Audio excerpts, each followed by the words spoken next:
Kalyandurg MLA Amilineni Surendra Babu వరద బాధితుల పట్ల మానవత్వాన్ని చాటుకున్నారు. తన వ్యాపార సంస్థ ఎస్ఆర్సీ ఇన్ఫ్రా తరపున వరద బాధితుల కోసం 50 లక్షల విరాళాన్ని ప్రకటించారు. వ్యాపార సంస్థ ప్రతినిధులతో కలిసి ముఖ్యమంత్రి చంద్రబాబు వద్దకు వెళ్లిన ఆయన విరాళం మొత్తాన్ని చెక్ రూపంలో అందజేశారు. వరద బాధితుల పట్ల ప్రభుత్వం చూపుతున్న శ్రద్ధ అభినందనీయమన్నారు.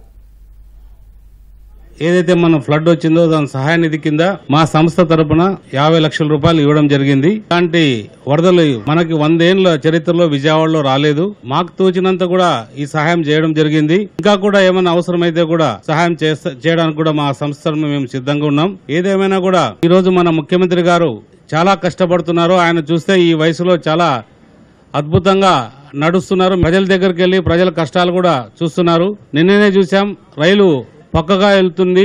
ఆ పక్కగా పట్టుదలతో ఆయన రైలు వచ్చేది కూడా గమనించలేదంటే ఆయన తపన అంతా కూడా ప్రజల కోసమే. అలాగే పవన్ కళ్యాణ్ గారు కూడా, ఎందుకంటే ఆయన జనాల్లోకి వెళ్తే ఆయన కోసం జనం వస్తారు కాబట్టి ఆఫీస్లో ఉండి అన్ని కూడా మానిటర్ చేస్తున్నారు. అది చాలా మంచి పని.